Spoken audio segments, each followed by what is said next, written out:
Kathleen Birchley from Australia. Welcome to our Startup TV. Although this is a move away a little bit from startups, it's talking more about marketing. So I got to come up with a new name. But for now, welcome to our Startup TV.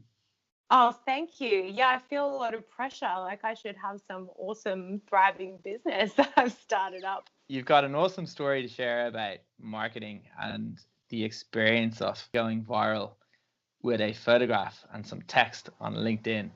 So randomly I spotted it thanks to John Shields, if he's watching, because he liked your photograph. And I was like, hey, this is kind of interesting. So I was like, hey, I got to get in touch with this girl. So tell us a little bit about the photograph and the text. Okay, well, I posted maybe about 5 days ago now on LinkedIn about my recovery after a bus crash. So I was in a pretty serious, you could say near fatal bus crash about 7 months ago in New South Wales here in Australia. And obviously I've been in recovery since then, so not working full time and also not using LinkedIn the way that I did previously. So I feel like I've built a pretty good network on LinkedIn because I was quite active on it before in my professional role. Have had some time stepping away from all that. And that's the other thing that I wanted to say too. In that bus crash, I took pretty good hit to the head, so a base of skull fracture, 2 fractures to the jaw, 2 to the arm, all the left side of the ribs. Upshot of that is I feel like my cognitive function has been quite impacted. So sometimes I struggle to find the right word or don't feel like I'm communicating as effectively. And I also forget where I am. So if I go off track in this story, I would really love you to bring me back. So upshot of my LinkedIn post, was quiet for a little while. And then I thought, hey, I'm going to see if people that used to interact with me on LinkedIn are still out there. They can still see my stuff. Is the LinkedIn algorithm still going to show them what I'm doing? So I took a selfie of me with a coffee cup and showing off my little scar here from the big plate that now sits in my arm. And it was a pretty short post, simple message. It started with, so I wonder how many people are seeing this. And I commented that the last photo I had posted, which was back in November, a couple of months prior, got 10,000 views. And that was really the first post I'd done of any since the accident. And I thought, that's pretty cool. Let's see what happens off the back of this. And I went on to say, like, here I am pictured working out of a really funky co-working space in Miami. That's on the Gold Coast, Queensland, Australia, not the middle of winter in Miami in the States, as some people did comment. So I said, here I am pictured working from a co-working space, some cool lessons that I could share around going from a corporate to a more creative environment. And I also said something about my recovery. I said, I'm looking forward to sharing some more lessons around getting back to work after recovery. That was it. Pretty simple little message and a selfie. And pretty quickly that got some amazing traction. So as I was saying to you when we were chatting before we started recording, I was looking at this saying 1,000 views, 3,000 views, 5,000, 10,000, 20,000, 30,000, 50, 70, over 100,000, 300, 500. Every time I would go back in and check my phone, it was just mind blowing. I was like, something's going on here. So the final figure with views was 907,000. Wow. So nearly 1 million. We got to get you over 1 million. Go and like and view and watch and share. I know, like the first. And I went and looked at the top LinkedIn profiles in Australia. So CEOs, big organizations, and the engagement that I was having on that post in terms of likes and comments and reshares was on par, if not higher, than some of those people with the top LinkedIn profiles. So I can't quite understand why that happened, but it was amazing. And people reached out with some incredibly heartwarming words of support and sharing their own experiences around personal journeys they'd been through. Also some kind of unwanted private messages that were sent. So that's part and parcel. But yeah, that's the story of the LinkedIn post that went viral. That's amazing. So we're going to have to post this on YouTube as how to go viral on LinkedIn, and that'll definitely get you over the million watches or views. But it's quite an extraordinary story. But I wonder to what extent, like, we're dealing with, like, obviously there's the issue of fake news, but there was some crazy statistic last year about billions have been spent on Instagram advertising, and 10 or 20% of that advertising is composed of bots and basically computers. So I wonder to what extent was it that you were posting something that was very real at a point in our history where we're all looking to have human interactions, but meaningful and real human interactions. Yeah, it's so true. I've actually deleted the Instagram app on my phone because Really? I'm so sick of seeing the fake world, the fake reality, and talking about a product and then being advertised it 5 minutes later. Yeah. But yeah, I think there's a real value in that authenticity. And some of the comments that were coming through were saying, wow, this is so refreshing to see something authentic. And thank you for sharing such a personal story. It's interesting because LinkedIn, it's a professional networking platform. And prior to the accident, I'd been using it in a very professional way. In fact, I went and looked back at the kind of content I was posting pre-accident. It was a lot of stuff about what my company's doing. I was a great brand advocate, still am, but you've always got that corporate lens on, which you should, if you're acting on behalf of a company and posting as an employee of theirs, you should always be mindful of what you're putting out there. But I do feel like after this accident, you reassess yourself as an individual, as a person, no matter what job you have. And also working out of a co-working space, it's very different environment, a lot more of a creative flair to it there. It changes the way that you act within that space as well. And I think as a result, I'm posting differently on LinkedIn. I'm being more genuine. I'm just speaking, obviously I make sure it's all professional, but I'm speaking from the heart when I say it.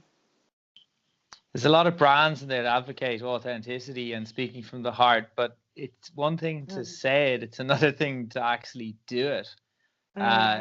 It's really incredible that you've had this experience that was life-changing and earth-shattering, but it sounds like you've taken some very positive, would we say, lessons or experiences? It's funny, you'd be pausing looking for words. I'm the one looking for words right now.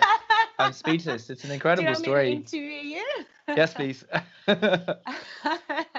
I think initially the strong painkillers that I was on made me really happy.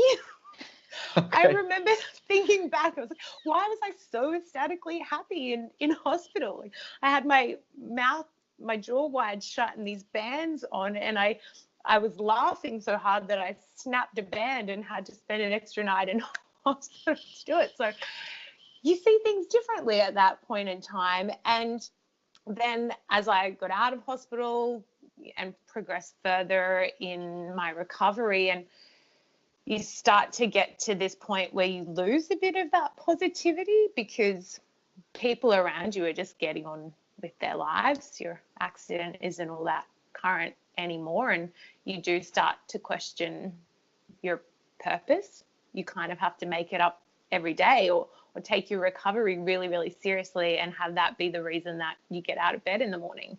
So for me, I moved here to the Gold Coast because I thought being by the ocean, being in nature would be so beneficial to my recovery, and it has been. So getting out in nature helps. And I've also been, I said that I feel like my cognitive function has been impaired. So I'm really trying to challenge myself to just use my brain in different ways. So I was listening to a podcast yesterday, actually, about the man that wrote The Monk Who Sold His Ferrari. Robin Sharma. That's the one. That's the one. Get in. And he was just talking about the beauty in isolation, and that's where genius comes from, and having time, how important meditation is, and having the time to do these things in reflection. And I thought, wow, a lot of these things, I now have them in abundance, and I've been able to do that, to use that time to really just reassess who I am and what it all means. And it's certainly been a very big personal journey, but you see how beautiful people around you can be as well. And I think that LinkedIn post is testament to that, the outpouring of support and kind words from strangers halfway across the world, obviously. It's just inspiring. Like, go and read it. Go and have a view of the post and we'll get to 1 million. Absolutely.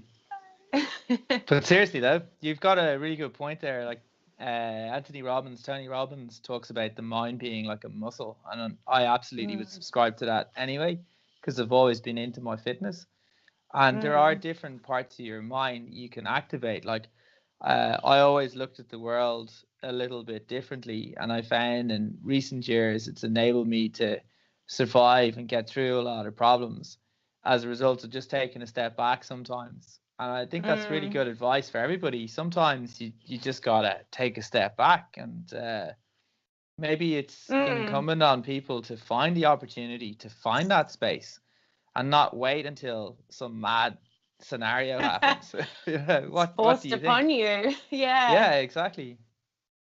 Yeah, absolutely. I mean, I am in a very fortunate, I guess you put it that way, fortunate position where I don't have dependence. So I have the ability to just focus on myself and my own well-being. I couldn't imagine going through a serious life-changing event like that and having family members, work members really relying on you to be delivering something or doing something. So I'm fully cognizant that it's not as easy for everyone to just step away and take that time. But yeah, I do think there's a lot of value in that. But could we not argue that it is possible for people to find something, like, for example, to try and cycle to work? If you're cycling to work, to try and find a slightly different route, to maybe go out and take 5 minutes at lunchtime just to take a photograph, to try and do something creative, to try and find and squeeze in. Absolutely. Yes. I do advocate that. I can never sit still. I always will get up and walk around at lunchtime and take in the world with wonder. All those things, or meditation is something that I've tried to get into lately. I've been using the Sam Harris app. I've always thought that meditation is not for me. I can't still my mind, can't be done. No. You know, I've said it's impossible. And I'm only on day 7, but that's better than I've been before. So that's a simple thing you can start with. There you go. And actually on that subject as well, it kind of ties into the co-working space. How's it been working in a co-working space versus in your older office or in another office? Because we don't want to say like, this is much better, just in case, our colleagues are watching. They're like, no, we don't want to be in a co-working space right now. No, I love my company and I love my colleagues and being in the office. That's fantastic. But it's like 2 different worlds, because it's not a super strictly corporate culture, the organization that I work for, but I've always taken that mentality to take my role seriously. So when I go into the office, I have my heels on, I have my work wear, and I've got a different mindset to going into this co-working space. So the one that I found here on the Gold Coast, it's called Hotel Miami. So it's not just a co-working space, they also do photo shoots out of the studio. No way. And yeah, that's that was really interesting. I remember walking in one day and there's these girls out the front in bikini, like having a photo shoot done. I'm sure the Hotel Miami website's going to be like getting lots of interest now. Click, click, click, click, click. It was just completely different.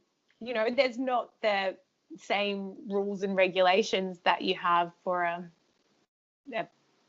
when you work inside an organization of any size. Yeah, when companies scale to a certain point, you got to start bringing in rules, because if you didn't, you have chaos. But it's quite interesting that a lot of big corporates are looking to these spaces now, and they're looking to send out detachments of employees to try and kind of get that experience and see how it impacts on productivity. And it's kind of like just to experiment. Yeah, I mean, what I will say about that experience is that for me, it was incredible because I needed that human interaction. I wasn't able to go into an office initially. Physically, I wasn't able to do it. So being able to live nearby this co-working space, interact with people, even if I was only there for 2 hours a day, it made the world of difference. No, they're not my colleagues, so we can't have particular conversations about X and Y project, but I'm lucky that I work for a global organization and we've got Skype for business and we chat that way. So that was no issues. It's also great to have an employer that's supportive of that, genuinely supportive of that. And also, I'm not sure what it's like with other co-working spaces, but Hotel Miami has a focus on creatives. And the task that I was working on was planning our internal award ceremony. So I ended up using a photographer and videographer that worked there, which was great. And some days you just end up like doing photo shoots for stuff. Always be prepared to be in a photo shoot. Absolutely. Actually, it ties into that lad, Deepak Chopra, and he reckons that coincidence is the universe's way of telling you your path. Now that's like, looking into it in a really intense kind of spiritual way. People are seeing a totally different side to me than they normally see this evening. But it's very deep. it's so true though. And as evidenced by your experience, that what are the odds that you would end up in this situation? You'd end up in this particular co-working space, and you'd end up running a creative event. That's really cool. There's a lot. Someone must be looking out for you. That's for sure. They must be, but there's a lot of collaborations that have come out of that, businesses that have formed amongst some of the other guys that are working there, and all cool things that are happening. There's a lot to be said for it. Yeah, it is funny to see what happens when you don't have the rules and regulations that you need to have in a bigger organization. Yeah, it's a different way of looking at things. Absolutely. Absolutely. Yeah, absolutely. We're all about the buzzwords these days. Kathleen, you're an absolute inspiration. I've loved spending time with you and hearing your story. And I think a lot of people should take inspiration that, sometimes we should all take a step back and just be. Yeah. Yeah, it's hugely powerful. So I just want to say also thank you to everyone that did comment and reach out on the back of that post. It really meant a lot. There were some really heartfelt messages there, and I haven't responded to all of them yet because it's been really overwhelming, and I don't know how people who are influencers live that life where they just get all these comments coming through. It's full on. But thank you, and thank you for the opportunity today. It's a pleasure. And everybody who's watching, thank you, and please go and share a little bit more and get Kathleen over the million. Amazing. Yeah, we'll see you on LinkedIn. Okay, awesome.